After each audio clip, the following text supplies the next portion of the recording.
Strong. Brave. Gritty. A goddess. Ironman.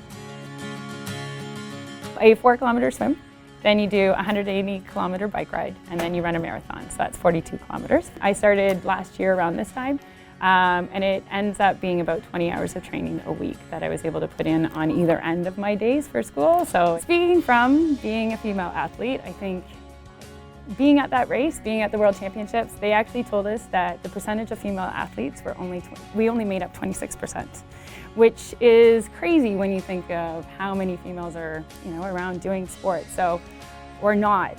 And I'd love to see more getting into that. It's nice when they can see the female role models as well, showing that it's okay to sweat, or it's okay to go and have fun and go for a run and do these things and be athletic, and it's not a bad thing by any means. Mrs. Reid has a really kind heart and she's very pure. Being in Miss Reid's class, she's always been really supportive and she makes everyone feel comfortable. I had lots of opportunities, and Miss Reid, she's a really good runner, so I also did cross country last year. And it was really good and really fun. We started running clubs, so they meet 3 times a week where they get to go for a run, and you kind of gear them however you can do it. So if they can do a short distance or a long distance, we have different coaches that can take them out for those things. Miss Reid is a very good teacher.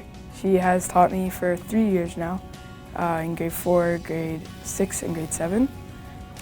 She's taught me how to persevere, get through hard times in your life, stuff like that. She has posters around her classroom on different stuff like perseverance, grit, different character traits. She's taught me a lot of things, how to deal with frustration and stuff like that, because I was a very frustrated learner. So she helped me overcome many problems I had in school. In grade 6, I was having struggles in math and other subjects, and I would stay in the recesses and she would help me, be very kind. And after that year last year, now in grade 7, I'm doing a lot better than I was last year. So our big thing in our class is that they may not be able to do it right now. So we stop the conversation and say, okay, but you can't do it right now, but you will be able to do it soon.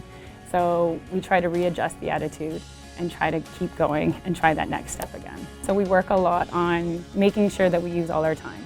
So we don't take the excuse that I didn't have time to do my homework and things like that. So we looked at scheduling everything in. So you have all these things to do in your day. How can I make sure that I get all my priorities in, and homework and school being one of them, and whatever other things that they had to do, as well as trying to figure out that you don't just give up, and that you need to persevere through a lot of different things. She has taught me how to keep my head up, show perseverance, keep trying, keep doing what I'm doing, and help me just be the person I am today. Yes, I was very hard on myself, so she's taught me to have a growth mindset, and that helped me get through a lot of tough times I've had, in math or in any other subjects. I've learned from Miss Reid that perseverance is a big thing that's needed for personal and school life. So especially with subjects that you get frustrated with, she's taught me that it just takes practice and time. We had a saying in our class, if you believe it, you can achieve it. So it's one of those things that's kind of stuck with me. It's something I've embodied, and I passed on to them, and it seems to be working so far. So, and it's been nice to share the journey because their excitement is pretty cool.